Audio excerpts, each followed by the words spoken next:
دی debate میں خوش آمدید۔ آج کی گفتگو شروع کرنے سے پہلے ذرا ایک منظر تصور کریں۔ آپ کے سامنے ایک انتہائی شاندار اور تاریخی عمارت کھڑی ہے۔ اس کے اونچے ستون اور مضبوط دیواریں دیکھ کر آپ کو لگتا ہے کہ یہ عمارت تو بالکل ناقابل تسخیر ہے۔ ہاں، بظاہر وہ صدیوں تک قائم رہنے والی لگتی ہے۔ بالکل، اور پھر اچانک ایک دن بنا کسی طوفان کے، بنا کسی زلزلے کے وہ عمارت زمین بوس ہو جاتی ہے۔ کیسا لگے گا آپ کو؟ ظاہر ہے آپ حیران ہوں گے، مگر جب ماہرین اس کا جائزہ لیتے ہیں تو پتہ چلتا ہے کہ حقیقت کچھ اور تھی۔ دیمک، یا شاید بنیادوں میں نمی، جو اسے کئی دہائیوں سے اندر ہی اندر کھوکھلا کر رہی تھی، ایک خاموش اور بالکل پوشیدہ تباہی جسے گرنے تک کسی نے محسوس ہی نہیں کیا۔ جی، بظاہر وہ مکمل تھی مگر اندر سے خالی ہو چکی تھی۔ تو دیکھیں، انسانی رشتے بھی بالکل ایسی ہی عمارتیں ہیں۔ آج کے اس علمی مباحثے میں ہم رشتوں کی حرکیات اور ان کی بقا کے انہی خاموش اصولوں کا تجزیہ کریں گے۔ ہماری گفتگو کا مرکز محمد فاروق راشد کی ایک بہت ہی فکر انگیز تحریر ہے۔ اور اس تحریر کا مرکزی خیال یہ ہے کہ جس رشتے میں دوستی نہ رہے وہ رشتہ بے موت مر جاتا ہے، یعنی خاموشی سے ختم ہو جاتا ہے۔ صحیح۔ تو ہمارا بنیادی سوال آج یہ ہے کہ کیا واقعی دوستی، مطلب جس میں بے تکلفی اور بے مقصد ملاقاتیں شامل ہیں، کیا وہ ہر رشتے کی روح ہے، یا پھر کچھ رشتے محض فرائض، حدود اور احترام کی مضبوط بنیادوں پر بھی زندہ رہ سکتے ہیں؟ میں اس تحریر کے اس موقف کی نمائندگی کر رہا ہوں کہ دوستی ہی وہ نرم روشنی ہے جو کسی بھی رشتے کو آپ کہہ لیں کہ رسمی پن کی قید سے نکال کر ایک زندہ تعلق بناتی ہے۔ اور میں اس بات کے قائل ہوں کہ رشتوں میں گرمجوشی یقیناً اہم ہے، لیکن ہر رشتے کی کامیابی کو صرف بے تکلفی اور بے مقصد ملاقات کے پیمانے پر پرکھنا نہ ایک بہت غیر حقیقت پسندانہ سوچ ہے۔ میرا موقف یہ ہے کہ فرائض اور احترام محض بوجھ نہیں ہوتے، بلکہ یہ رشتوں کی بقا کا ایک مستند اور مضبوط ڈھانچہ ہیں۔ اچھا، چلیں ہم اپنی اسی عمارت والی مثال کی طرف واپس چلتے ہیں۔ تحریر میں بڑی خوبصورتی سے واضح کیا گیا ہے کہ رشتے اچانک نہیں مرتے، یہ پانی کے قطرے کی طرح ہیں جو پتھر کو مسلسل گر کر گھستا رہتا ہے۔ ہاں، ایک سست اور تکلیف دہ عمل۔ بالکل، اور میں سمجھتا ہوں کہ خلوص، بے تکلفی اور قربت کے بغیر رشتہ واقعی ایک کھوکھلی عمارت بن جاتا ہے۔ مطلب جب میاں بیوی یا والدین اور اولاد کے درمیان گفتگو صرف ضروری باتوں تک محدود ہو جائے تو کیا ہوتا ہے؟ وہ ایک روٹین بن جاتی ہے۔ جی، وہ رشتہ ایک فائل کی طرح کھلنے اور بند ہونے لگتا ہے۔ وہ رشتے کے جینے کا مرحلہ نہیں رہتا، وہ محض نبھانے کا مرحلہ بن جاتا ہے۔ اور نفسیاتی طور پر محض نبھانا در حقیقت رشتے کی موت کی پہلی سیڑھی ہے۔ اچھا، میں آپ کی بات سن رہی ہوں، لیکن میں اسے ایک مختلف زاویے سے دیکھتی ہوں۔ تحریر کا یہ حصہ کہ رشتوں میں قربت ہونی چاہیے، یہ اپنی جگہ بالکل درست ہے، یہ ہماری نفسیات کی ضرورت ہے، مگر مصنف کا یہ استدلال کہ ہر رشتے میں کیوں مل رہے ہیں کا سوال پیدا ہی نہیں ہونا چاہیے، یہ دراصل انسانی رشتوں کے تنوع کی نفی کرتا ہے۔ تنوع کی نفی؟ وہ کیسے؟ دیکھیں نا، کیا ہم ایک استاد اور شاگرد کے رشتے کو اس بنیاد پر پرکھ سکتے ہیں کہ وہ بے مقصد کیوں نہیں ملتے؟ اگر ان کا رشتہ ایک مقصد کے تحت قائم ہے اور اس میں ایک فطری فاصلہ اور احترام موجود ہے، تو کیا ہم اسے ایک مردہ رشتہ کہہ دیں گے؟ ہرگز نہیں۔ لیکن وہاں بھی تو میرا پوائنٹ یہ ہے کہ رسمی پن یعنی فارمیلٹی ہمیشہ ایک بوجھ یا دیمک نہیں ہوتی۔ بعض رشتوں کا حسن اور ان کا توازن اسی دوری میں چھپا ہوتا ہے۔ یہ ایک بہت اہم سوال ہے، لیکن ذرا غور کریں کہ مصنف کس طرح کی مقصدیت کو رشتوں کی موت کا سبب قرار دے رہے ہیں۔ جب رشتے صرف مقاصد کے تحت چلنے لگتے ہیں تو دراصل وہاں انا کا سایہ آ جاتا ہے، مطلب میں کا لفظ ہم پر غالب آ جاتا ہے۔ لیکن ہر مقصد انا تو نہیں ہوتا۔ نہیں، مگر آپ نے استاد اور شاگرد کی مثال دی۔ فرض کریں ایک کلاس روم ہے، استاد آتا ہے، صرف نصاب پڑھاتا ہے اور چلا جاتا ہے۔ اس میں کوئی انسانی دوستی، کوئی خیر خواہی نہیں ہے، اتنی بے تکلفی نہیں کہ شاگرد اسے اپنی زندگی کی کوئی الجھن بتا سکے۔ تو کیا وہ رشتہ میکینکی نہیں بن گیا؟ میکینکی تو ہے، مگر کیا انسانوں کو ایک دوسرے کے ساتھ روبوٹس یا فائلوں جیسا سلوک کرنا چاہیے؟ دوستی وہ واحد پل ہے جو اس میکینکی پن کی دیوار کو گراتا ہے۔ ایک منٹ رکیے، یہ ایک متاثر کن دلیل ہے، لیکن کیا آپ نے غور کیا ہے کہ جب آپ اور مصنف کہتے ہیں کہ مقصدیت دیوار کھڑی کرتی ہے، تو کیا آپ یہ نہیں سوچ رہے کہ بعض اوقات یہ انا نہیں بلکہ نظم و ضبط ہوتا ہے، ایک ذمہ داری ہوتی ہے؟ آپ کے خیال میں دوستی نظم و ضبط کو خراب کرتی ہے؟ میں مصنف کی ہی دی گئی ایک شاندار مثال کی طرف آتی ہوں۔ آخر میں انہوں نے رشتوں کو ایک باغ سے تشبیہ دی ہے جسے دوستی کے پانی کی ضرورت ہے۔ مجھے اتفاق ہے، پانی کے بغیر باغ سوکھ جاتا ہے، لیکن ذرا عملی طور پر سوچیں، کیا ایک باغ صرف پانی سے پروان چڑھتا ہے؟ یقیناً اسے دیکھ بھال کی ضرورت ہوتی ہے، اور کھاد کی۔ بالکل، اور اس دیکھ بھال میں بے ہنگم جھاڑیوں کی کاٹ چھانٹ شامل ہے، ایک مستحکم سخت یعنی سٹرکچر اور ایک مضبوط باڑ بھی شامل ہوتی ہے۔ اگر آپ ہر رشتے میں بے تحاشا بے تکلفی کا پانی ڈال دیں گے اور باڑ ہٹا دیں گے تو وہ باغ نہیں رہے گا، جنگل بن جائے گا۔ جنگل کی اصطلاح تھوڑی سخت نہیں ہو گئی؟ نہیں، دیکھیں نا، والدین اور اولاد کی ہی بات کر لیں۔ اگر باپ اور بیٹے کے درمیان ہر وقت صرف دوستوں جیسی بے تکلفی ہو اور باپ کا وہ روب یا وہ مخصوص فاصلہ نہ ہو جو ایک بچے کی اخلاقی تربیت کے لیے ضروری ہے، تو کیا وہ رشتہ کامیاب ہے؟ ہم تربیت کو انا کا نام تو نہیں دے سکتے نا۔ میں سمجھ سکتا ہوں کہ آپ ایسا کیوں سوچتی ہیں، لیکن مجھے ایک مختلف زاویہ پیش کرنے دیں۔ آپ کا یہ باغ اور باڑ کا استعارہ بہت دلچسپ ہے، لیکن مسئلہ یہ ہے کہ ایک باڑ جس کے اندر کوئی پھول نہ کھلتا ہو وہ باغ نہیں، محض ایک قید خانہ ہے۔ قید خانہ؟ یہ تو ایک انتہائی منفی نقطہ نظر ہے۔ منفی نہیں، نفسیاتی حقیقت ہے۔ ہم یہاں جس نفسیات کی بات کر رہے ہیں وہ یہ ہے کہ جب ہم تربیت یا نظم و ضبط کے نام پر بے تکلفی کو مکمل طور پر نکال دیتے ہیں تو دراصل ہم اس رشتے سے مکالمے کا دروازہ بند کر دیتے ہیں۔ آپ ذرا ایک بچے کے ذہن کو سمجھیں۔ جی، بتائیں۔ اگر باپ کے روب کی باڑ اتنی اونچی ہے کہ بچہ غلطی کرنے پر باپ کے پاس آ کر اپنے دل کا ڈر شیئر ہی نہ کر سکے تو وہ کیسی تربیت ہے؟ بچہ تو اپنی غلطیاں چھپانا سیکھ جائے گا، اور اسی لیے مصنف زور دیتا ہے کہ دوستی کا اصل حسن یہ ہے کہ دل کی بات بغیر ڈر کے کہی جا سکے۔ یعنی ایک محفوظ مقام۔ بالکل، دوستی دراصل وہ محفوظ مقام فراہم کرتی ہے جہاں موازنہ کرنے یا فیصلہ سنائے جانے کا خوف نہیں ہوتا۔ اچھا دیکھیں، میں اس بات سے بالکل انکار نہیں کر رہی کہ بچے کے پاس ایک محفوظ مقام ہونا چاہیے۔ میری الجھن صرف اس بات پر ہے کہ آپ اور مصنف ہر قسم کے محفوظ مقام کو اور دل کی بات کہنے کو صرف دوستی کا لیبل دے رہے ہیں۔ تو آپ اسے کیا لیبل دیں گی؟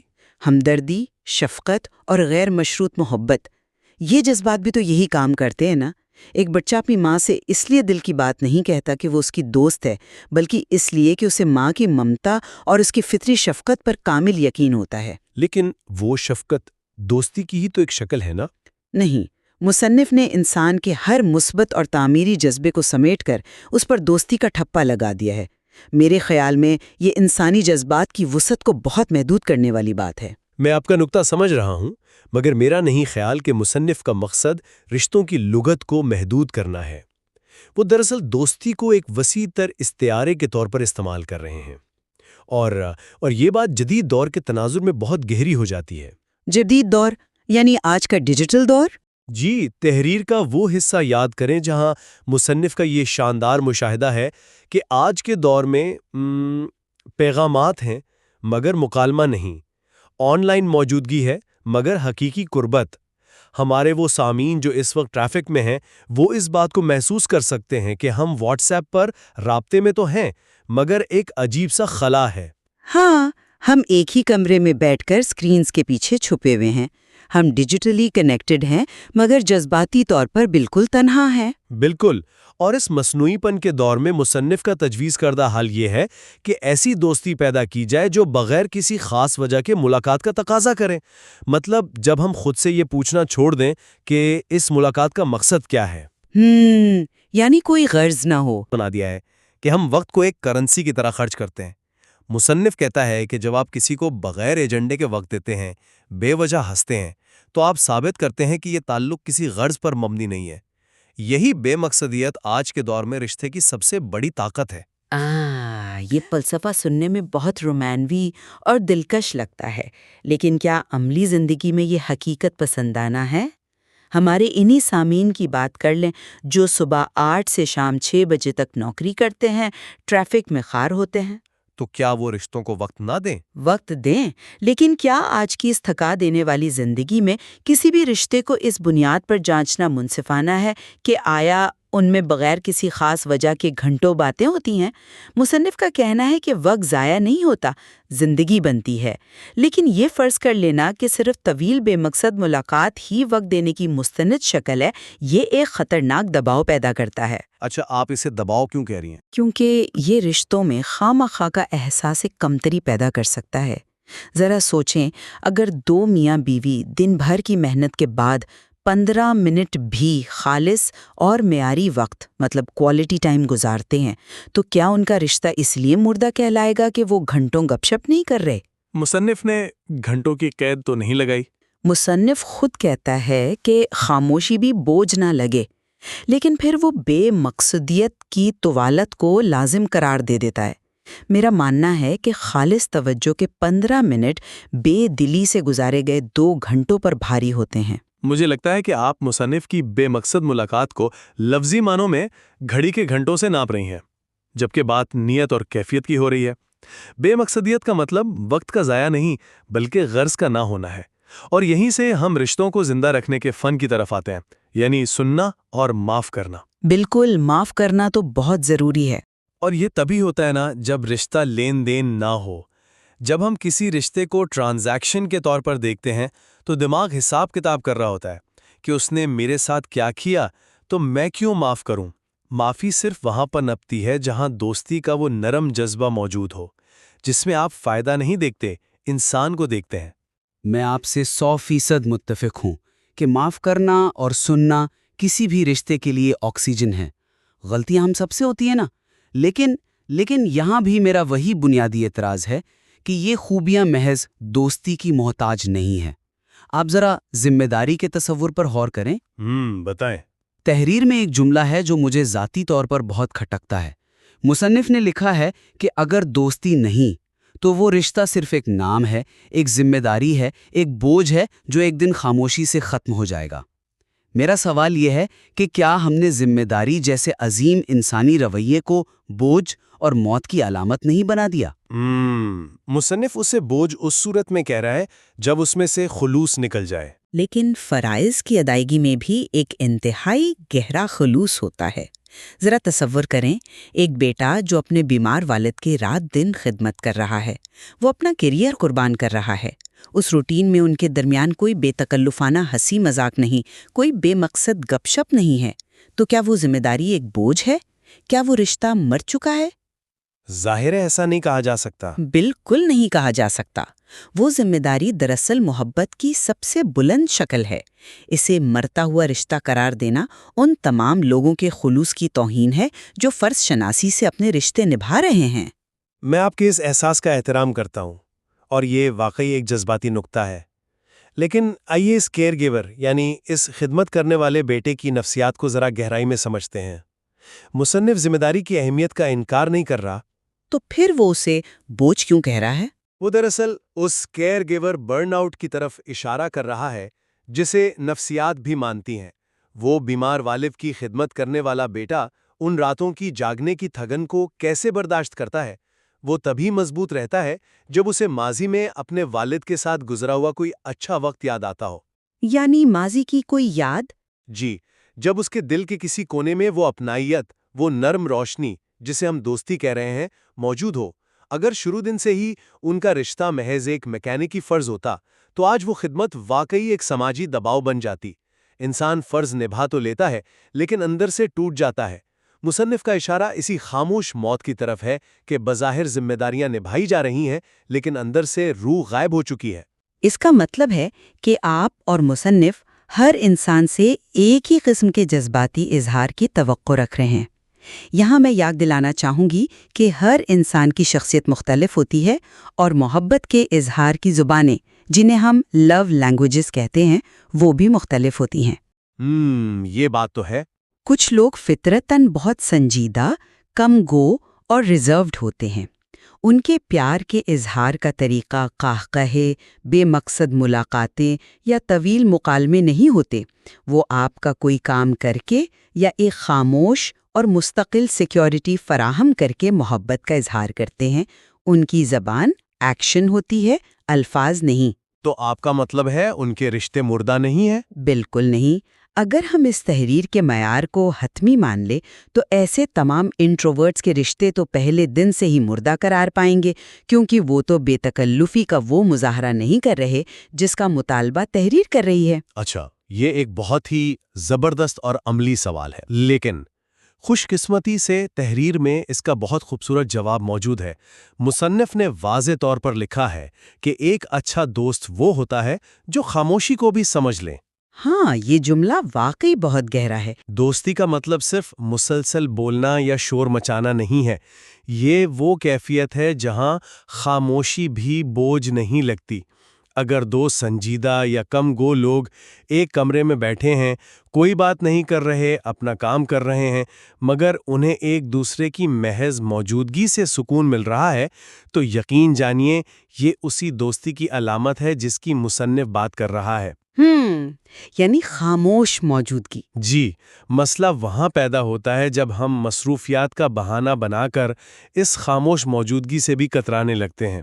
مصنف کا یہ فقرہ کہ وقت نہ دینا دراصل اہمیت نہ دینے کا دوسرا نام ہے، دراصل ہماری اسکرین زدہ زندگیوں پر تبصرہ ہے۔ ہمیں سامنے بیٹھے انسان کو اسکرین پر ترجیح دینی چاہیے۔ اس بات سے تو واقعی کوئی باشعور انسان انکار نہیں کر سکتا۔ ڈیجیٹل دور نے ہمارے رشتوں پر جو شب خون مارا ہے نا، وہ ہم سب کے سامنے ہے۔ ہم صوفے پر بیٹھ کر ایک دوسرے سے بات کرنے کے بجائے ہزاروں میل دور بیٹھے اجنبیوں کی زندگیوں پر کمنٹ کر رہے ہوتے ہیں۔ بالکل ایسا ہی ہے۔ یہ تحریر اس لحاظ سے ایک بہت ضروری آئینہ ہے۔ خیر، اپنی بات کو سمیٹتے ہوئے میں یہی کہوں گی کہ اس متن نے رشتوں کے لیے وقت اور درگزر کی جس ضرورت پر زور دیا ہے وہ بالکل بجا ہے، لیکن میری بنیادی دلیل یہی رہے گی کہ انسانی تعلقات کو پرکھنے کا کوئی ایک سانچہ نہیں ہو سکتا۔ دوستی یقیناً ایک خوبصورت رنگ ہے، لیکن فرائض کا نبھانا، حدود کا احترام اور مقاصد کا اشتراک بھی رشتوں کی یکساں مستند اور باوقار شکلیں ہیں۔ ہمیں رشتوں کے اس تنوع کا احترام کرنا چاہیے۔ اور یہ تنوع واقعی انسانی زندگی کا حسن ہے۔ میں اپنی بات کا اختتام مصنف کے اس حتمی پیغام سے کروں گا جو مجھے ذاتی طور پر بہت چھو گیا۔ وہ یاد دلاتے ہیں کہ زندگی کے آخر میں ہمیں نہ عہدے یاد رہتے ہیں، نہ دولت۔ ہاں، صرف لوگ یاد رہتے ہیں۔ صرف وہ لوگ یاد رہتے ہیں جن کے ساتھ ہم نے بے وجہ ہنس کر وقت گزارا تھا۔ جب انسان کا دماغ اپنی زندگی کو پیچھے مڑ کر دیکھتا ہے تو وہ فائلوں کے ڈھیر نہیں ڈھونڈتا، وہ یادوں کی وہ پرسکون چھاؤں ڈھونڈتا ہے جہاں دوستی نے تمام حدود کو عبور کر کے دو دلوں کو جوڑا تھا۔ اور میرے نزدیک یہی اس بات کی دلیل ہے کہ دوستی رشتوں کی اصل اور لازوال روح ہے۔ یہ بات تو طے ہے کہ آج کے اس مشینی دور میں محمد فاروق راشد کا یہ تجزیہ ہمارے سماجی رویوں کو سمجھنے کے لیے ایک چشمکشا بحث چھڑتا ہے۔ بالکل، اور ہم دونوں نے اس پیچیدہ موضوع پر دو مختلف لیکن مضبوط زاویے آپ کے سامنے رکھنے کی کوشش کی ہے۔ اب فیصلہ ہمارے سامعین پر ہے کہ وہ اپنی زندگی کی عمارتوں کو کس طرح دیکھتے ہیں۔ کیا آپ کے رشتے محض اینٹوں اور فرائض کے بوجھ پر کھڑے ہیں، یا ان کی بنیادوں میں وہ دوستی رچی بسی ہے جو انہیں محفوظ رکھے گی؟ اور یہ بھی کہ کیا آپ آج ان لوگوں کو وقت دے رہے ہیں جنہیں آپ آخری لمحات میں یاد کرنا چاہیں گے؟ یہ وہ سوال ہے جس کا جواب ہم سب کو اپنے دلوں میں تلاش کرنا ہے۔ دی ڈیبیٹ میں ہمارے ساتھ شامل ہونے کا شکریہ۔